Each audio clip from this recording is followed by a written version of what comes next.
ಹಂಗರಹಳ್ಳಿ ಬಾಲಮಂಜುನಾಥ ಸ್ವಾಮೀಜಿ ಬಂಧನ ಪ್ರಕರಣಕ್ಕೆ ಸಂಬಂಧಪಟ್ಟಂತೆ ಈ ಕಾಮುಕ ಸ್ವಾಮೀಜಿಯ ಮತ್ತೊಬ್ಬ ಶಿಷ್ಯ ಕೂಡ ಅರೆಸ್ಟ್ ಆಗಿದ್ದಾನೆ. ಸಂತ್ರಸ್ತೆಗೆ ಬೆದರಿಕೆ ಹಾಕಿದಂತಹ ಆರೋಪದ ಅಡಿಯಲ್ಲಿ ಈ ಕಾಮುಕ ಸ್ವಾಮಿಯ ಶಿಷ್ಯನೊಬ್ಬ ಬಂಧಿತನಾಗಿದ್ದಾನೆ. ಮನೋಜ್ ಕುಮಾರ್ 26 ವರ್ಷ ವಯಸ್ಸು. ಈತ ಬಂಧಿತ ಆರೋಪಿ. ಸಂತ್ರಸ್ತೆಯೊಬ್ಬಳಿಗೆ ಬೆದರಿಕೆ ಸಾಕ್ಷಿಯನ್ನ ನಾಶ ಮಾಡ್ತಾ ಇರುವಂತಹ ಹಿನ್ನೆಲೆ ಮನೋಜ್ ಕುಮಾರ್ನನ್ನ ಪೊಲೀಸರು ಬಂಧಿಸಿದ್ದಾರೆ.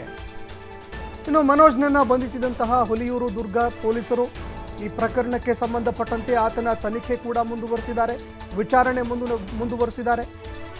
ಸಂತ್ರಸ್ತೆಗೆ ಬೆದರಿಕೆ ಒಡ್ಡಿದ್ದ, ಅದೇ ರೀತಿಯಾಗಿ ಸಾಕ್ಷ್ಯಗಳನ್ನು ನಾಶ ಮಾಡೋದಕ್ಕೆ ಅಂತ ಮುಂದಾಗಿದ್ದ. ಪ್ರಕರಣ ಸಂಬಂಧ ಪೊಲೀಸರು ಈತನನ್ನ ವಶಕ್ಕೆ ಪಡೆದುಕೊಂಡು ಇದೀಗ ತನಿಖೆ ಮುಂದುವರಿಸ್ತಾ ಇದ್ದಾರೆ. ಇನ್ನು ಇಡೀ ರಾಜ್ಯವನ್ನ ಈ ಒಂದು ಪ್ರಕರಣ ಬೆಚ್ಚಿ ಬೀಳಿಸಿತ್ತು. ಹಂಗರಹಳ್ಳಿ ಬಾಲಮಂಜುನಾಥ ಸ್ವಾಮೀಜಿ ಬಂಧನ ಪ್ರಕರಣಕ್ಕೆ ಸಂಬಂಧಪಟ್ಟಂತೆ ಈ ಕಾಮುಕ ಸ್ವಾಮೀಜಿಯ ಮತ್ತೊಬ್ಬ ಶಿಷ್ಯನನ್ನ ಇದೀಗ ಪೊಲೀಸರು ಅರೆಸ್ಟ್ ಮಾಡಿದ್ದಾರೆ. ಸಂತ್ರಸ್ತೆಯೊಬ್ಬರಿಗೆ ಬೆದರಿಕೆ ಹಾಕಿದ್ದಾನೆ ಪ್ರಕರಣಕ್ಕೆ ಸಂಬಂಧಪಟ್ಟಂತೆ. ಅದೇ ರೀತಿಯಾಗಿ ಈತ ಸಾಕ್ಷಿಗಳನ್ನು ನಾಶ ಮಾಡೋದಕ್ಕೆ ಕೂಡ ಮುಂದಾಗಿದ್ದ ಅನ್ನುವಂಥದ್ದು ಕೂಡ ತಿಳಿದು ಬರ್ತಾ ಇದೆ. ಇದೇ ಒಂದು ಆರೋಪದ ಅಡಿಯಲ್ಲಿ ಆತನ ಶಿಷ್ಯನನ್ನು ಬಂಧಿಸಿದ್ದಾರೆ. ಮನೋಜ್ ಕುಮಾರ್ 26 ವರ್ಷ ವಯಸ್ಸು, ಬಂಧಿತ ಆರೋಪಿ. ಸಂತ್ರಸ್ತೆಗೆ ಬೆದರಿಕೆ ಹಾಕಿದ್ದಾನೆ, ಅದೇ ರೀತಿಯಾಗಿ ಸಾಕ್ಷಿಗಳನ್ನು ನಾಶ ಮಾಡೋದಕ್ಕೆ ಮುಂದಾಗಿದ್ದ ಅಂತ ಪೊಲೀಸ್ ಅಧಿಕಾರಿಗಳು ಈತನನ್ನು ಬಂಧಿಸಿದ್ದಾರೆ. ಮನೋಜ್ನನ್ನು ಬಂಧಿಸಿದಂತಹ ಹುಲಿಯೂರು ದುರ್ಗ ಪೊಲೀಸರು ಪ್ರಕರಣಕ್ಕೆ ಸಂಬಂಧಪಟ್ಟಂತೆ ಈತನ ತನಿಖೆ ಕೂಡ ಮುಂದುವರಿಸಿದ್ದಾರೆ, ವಿಚಾರಣೆ ಮುಂದುವರಿಸಿದ್ದಾರೆ. ಇನ್ನು ಅದೇ ರೀತಿಯಾಗಿ ಪ್ರಕರಣದಲ್ಲಿ 2ನೇ ಬಂಧನ ಆಗಿದೆ. ಪ್ರಕರಣಕ್ಕೆ ಸಂಬಂಧಪಟ್ಟಂತೆ ಈತ ಸಂತ್ರಸ್ತೆಗೆ ಬೆದರಿಕೆ ಒಡ್ಡಿದ್ದಾನೆ ಅನ್ನುವಂತಹ ಮಾಹಿತಿ ಪೊಲೀಸರಿಗೆ ತಿಳಿಯುತ್ತೆ. ಸಂತ್ರಸ್ತೆ ಇದಕ್ಕೆ ಸಂಬಂಧಪಟ್ಟಂತೆ ಪೊಲೀಸರಿಗೆ ಮಾಹಿತಿ ಕೊಟ್ಟಿದ್ದರು. ಸಂತ್ರಸ್ತೆಗೆ ಬೆದರಿಕೆ ಒಡ್ಡಿರುವಂತಹ ಒಂದು ವಿಷಯಕ್ಕೆ ಸಂಬಂಧಪಟ್ಟಂತೆ ಅದೇ ರೀತಿಯಾಗಿ ಸಾಕ್ಷ್ಯಗಳನ್ನು ಈತ ನಾಶ ಮಾಡೋದಕ್ಕೂ ಕೂಡ ಮುಂದಾಗ್ತಾ ಇದ್ದ ಅನ್ನುವಂತಹ ಒಂದು ಮಾಹಿತಿ ಲಭ್ಯವಾಗುತ್ತೆ. ಇದೇ ಒಂದು ಪ್ರಕರಣಕ್ಕೆ ಸಂಬಂಧಪಟ್ಟಂತೆ ಸ್ವಾಮೀಜಿಯ ಮತ್ತೊಬ್ಬ ಶಿಷ್ಯ ಅರೆಸ್ಟ್ ಆಗಿದ್ದಾರೆ. ಕಾಮುಕ ಸ್ವಾಮೀಜಿಯ ಮತ್ತೊಬ್ಬ ಶಿಷ್ಯ ಇದೀಗ ಬಂಧನ ಆಗಿದೆ. ಅದೇ ರೀತಿಯಾಗಿ ಪ್ರಕರಣಕ್ಕೆ ಸಂಬಂಧಪಟ್ಟಂತೆ ಆತನ ವಿಚಾರಣೆ ಕೂಡ ಮುಂದುವರಿತಾ ಇದೆ. ಈ ಬಗ್ಗೆ ಮತ್ತಷ್ಟು ಮಾಹಿತಿ ಕೊಡ್ತಾ ಹೋಗ್ತಾರೆ ಪ್ರತಿನಿಧಿ ಸಂತೋಷ್ ಕುಮಾರ್ ಫೋನ್ ಸಂಪರ್ಕದಲ್ಲಿ ಜಾಯ್ನ್ ಆಗಿದ್ದಾರೆ.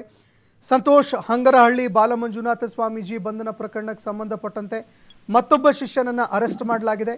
ಈ ಬಗ್ಗೆ ಮತ್ತಷ್ಟು ಮಾಹಿತಿ ಕೊಡ್ತಾ ಹೋಗೋದಾದ್ರೆ. ಎಸ್ ಸಂತೋಷ್, ತುಮಕೂರು ಜಿಲ್ಲೆಯ ಪ್ರತಿಷ್ಠಿತ ಮಠ ಅಂತಾನೆ ಕರೆಸಿಕೊಳ್ಳುವಂತ ಶ್ರೀ ಹಂಗರಹಳ್ಳಿ ಕುಣಗಲ್ ತಾಲೂಕಿನ ಹಂಗರಹಳ್ಳಿ ಏನಿದೆ, ಈ ಬಾಲಮಂಜುನಾಥ ಸ್ವಾಮೀಜಿಯನ್ನ ಈಗಾಗಲೇ ಕೂಡ ಲೈಂಗಿಕ ಕಿರುಕುಳದ ಆರೋಪದಡಿ ಬಂಧನವನ್ನು ಕೂಡ ಮಾಡಲಾಗಿರ್ತಕ್ಕಂಥದ್ದು.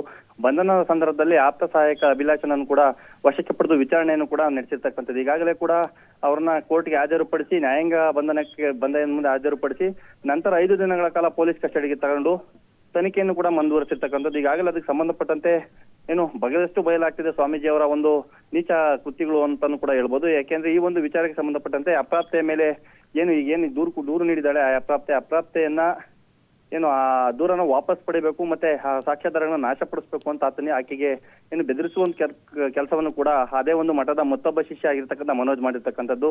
ನಿನ್ನೆ ತಡರಾತ್ರಿ ಕೂಡ ಆತನನ್ನ ಬಂಧನವನ್ನ ಮಾಡಿ ಈಗಾಗಲೇ ಕೂಡ ಆತನನ್ನು ಕೂಡ ಹುಲಿಯೂರು ದುರ್ಗ ಪೊಲೀಸ್ ಠಾಣೆಯಲ್ಲಿ ಹಾಜರುಪಡಿಸಿ ನಂತರ ತನಿಖೆಯನ್ನು ಕೂಡ ಮುಂದುವರಿಸಿರ್ತಕ್ಕಂಥದ್ದು.